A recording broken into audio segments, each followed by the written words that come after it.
Bienvenue dans ce deuxième épisode de notre web-série Les Insolites du Cité-Vie, spéciale levure en partenariat avec Fermentis. Aujourd'hui, nous allons décoder les tendances de ce marché. Nous allons aborder 3 sujets. Quels sont les vins qui plaisent à l'international? Quelles pratiques œnologiques en découlent? Et comment la société Fermentis s'adapte? Allez, venez, c'est parti!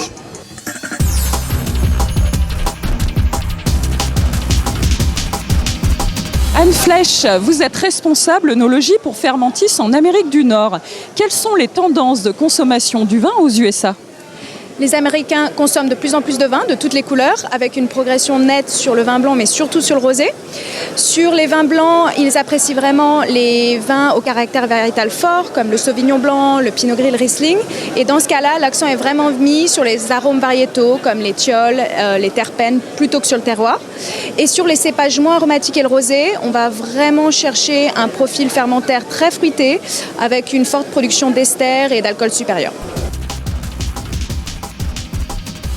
Sandrine Berthy, vous êtes responsable marché chez le distributeur Soufflet.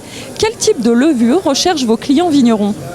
Alors ici, dans nos vignobles méridionaux, avec le réchauffement climatique, nos vinificateurs recherchent des souches de levure qui soient résistantes au fort degré alcoolique et qui soient peu exigeantes en azote. Après, ceux qui produisent des vins biologiques tendent à réduire les doses de sulfite. Donc ils recherchent davantage des souches qui soient peu productrices de SO2 et d'acidité volatile et qui déclenchent la fermentation alcoolique rapidement. Nathan Wisniewski, vous êtes responsable marché pour l'Europe de l'Ouest pour Fermentis. Comment cette entreprise adapte son offre de levure aux tendances du marché ? Aujourd'hui, les attentes des consommateurs et par conséquent les besoins des vinificateurs évoluent très rapidement.